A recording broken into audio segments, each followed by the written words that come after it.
so many people and events and organizations into this group and tell the narrative story of them. One of them, of course, were the Wide Awakes. Yeah. And I'd like to explain briefly who they were. And there was a response to them that led to violence in Texas. I learned from that. That's your right. book on this one. Yeah, it's interesting because we tend to think of course, the Civil War and Lincoln. There have been countless books. They say that there's been an average of more than one book for every day since the surrender at Appomattox. And yet, I was really amazed to find in researching this that there are still so many things that have barely been touched. And one is this 1860 campaign as a sort of a grassroots event, as a grassroots political movement. And the most colorful element of this sort of revolution of 1860 was this group, the Wide Awakes. And the Wide Awakes were really a sort of a paramilitary group. I mean, if you were living in a northern city, say, you might wake up in the middle of the night to the rhythmic tramp of footsteps outside your window, and you would rush and open the window and look out. And here was rank upon rank of young men, almost all young men, some of them actually even too young to vote, teenagers joined this movement. Even some women became women Wide Awakes. It was remarkable.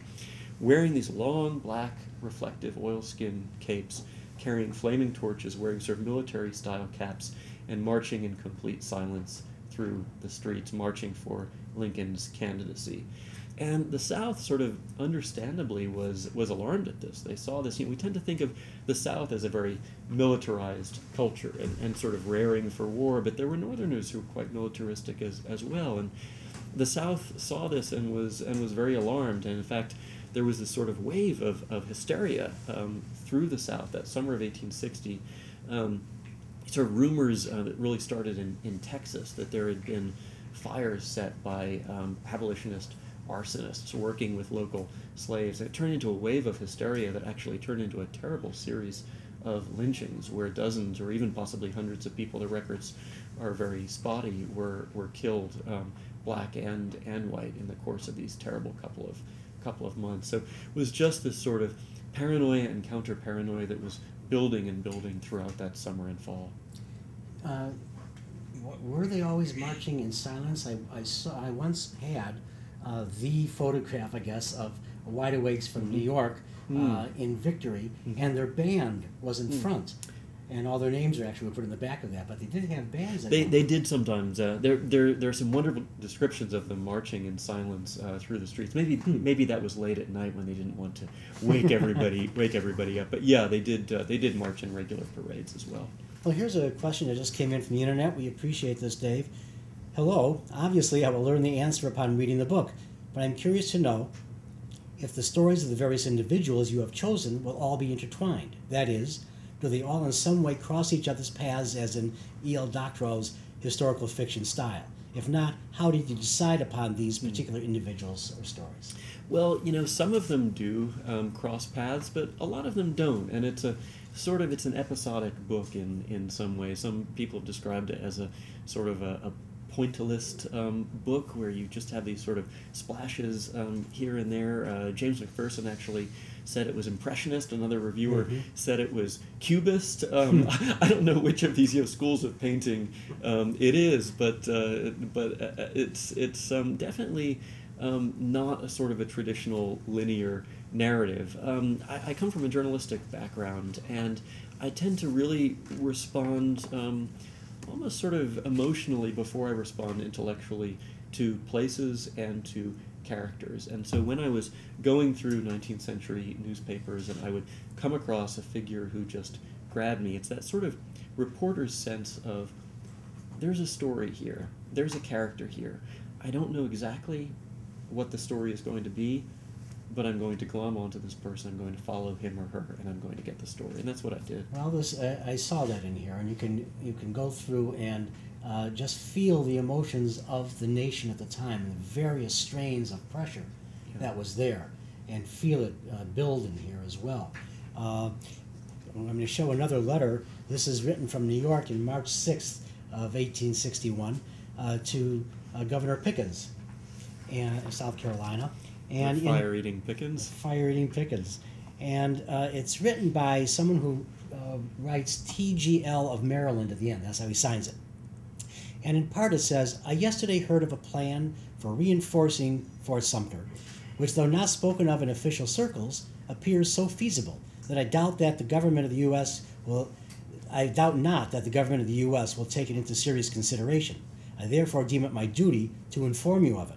He speaks of 400 men and how they would be transported by the Harriet Lane, where they were to go in Charleston Harbor, and how they would be able to be taken off and placed into the fort. And he gives details of how they did that. And he ends, I hope that South Carolina will soon possess herself of Fort Sumter. So there were things going on the entire time of cross currents. Here's a guy from Maryland, of course, that's a cross current state. It's a very cross current state. Yeah, and you know that moment that I tried to capture, that first half of 1861, was just, it was a time of so many rumors and news reports and half truths, and many of them turned out to be false, as this report of the 400 men headed towards Fort Sumter in Harriet Lane. But then, you know, of course, some of the strangest ones were the ones that actually turned out to be true. So it's great sort of disentangling the truth and the myth. But I think, you know, many historians just sort of, they read along and they look for what actually happened. And of course, I'm interested ultimately in that, but I'm also interested in, what did people think was happening? What were people afraid of at the time? What were the sort of the rumors and the fears that were going through people's minds? Because I think, you know, often history is written from this sort of History Channel 30,000-foot perspective, looking down at, you know, armies marching across the landscape. And you know, that's not the way that we experience history in real life. We experience history as just this sort of onrush of random things coming at us, flying at us, you know, at 100 miles an hour, and not really knowing which of them is going to matter and which isn't. And that's sort of the sense that I tried to capture. Oh, yeah, what you did. So, of course, John Floyd, Secretary of War under Buchanan, was sending armaments down to the arsenals at the same time. That's right. So numbers of people were thinking about the South and how to help it, just like this letter was. Yeah, there were all kinds of conspiracies going on, in fact, so it wasn't all paranoia. Now, inside Fort Sumter, I was telling you before we started that, good 30 years ago, I had John G. Foster's copy letter book from within Moultrie and then Sumter. And he was the chief engineer for Charleston Harbor. And here he was reporting the numbers of things that happened. I'm going to just take a moment and let you respond to some of this. He talks about the physical reconstruction of the harbor in there. On December 4th, before South Carolina went, he states that almost all the troops have been influenced by, quote, feeling here in regard to secession, and that they may be disinclined to resist an attempt to take the fort by citizen soldiers. That's what Foster was saying. And what date is that? That's December 4th. December 4th, okay. And then he says he's taken every precaution not to arouse those citizens. The government, he says, quote, will soon have to decide the question whether to keep them or to give them up to South Carolina. The political leaders in the present political affairs of the state, unquote, appear to, quote, in favor of not wanting to ask the central government, but to summon the immediate commanders, and if refused, to attack at once. That's what he's saying. On the 18th, he wrote... And so this is at Fort Moultrie, not at Fort Sumter. Yes. Yeah. But then he did get over, I don't have here exactly when he went over, but he writes to the keeper of the Charleston Arsenal that he cannot return arms that we requested. This is on December 18th. Yeah. Giving them back would put him, quote, at the mercy of a mob, quote, in both forts. And he writes for permission to, quote, this is on the 19th now, the next day, he's so worried, to connect a powerful Daniels battery with a magazine at Fort Sumter and blow up Fort Sumter if it's taken by an armed force, and after Lieutenant Snyder and my men have time to escape. Also to use the same battery to fire small mines against attack. This is all that's happening inside here. January 14th, he says the Carolinians are hard at work at Fort Moultrie, with many guns pointed in his direction. That's right. That's after they've gone from Moultrie into Fort Sumter in the middle of the night, this very dramatic moment. And he says, I do not, however, consider it good policy to send reinforcements here at the time. At one time, he says, dignitaries visited Morris Island, and guns were fired in salute. I think this was Beauregard and Stevens, Alexander Stevens. And Foster was able to ascertain the placements and the range of the guns because of that.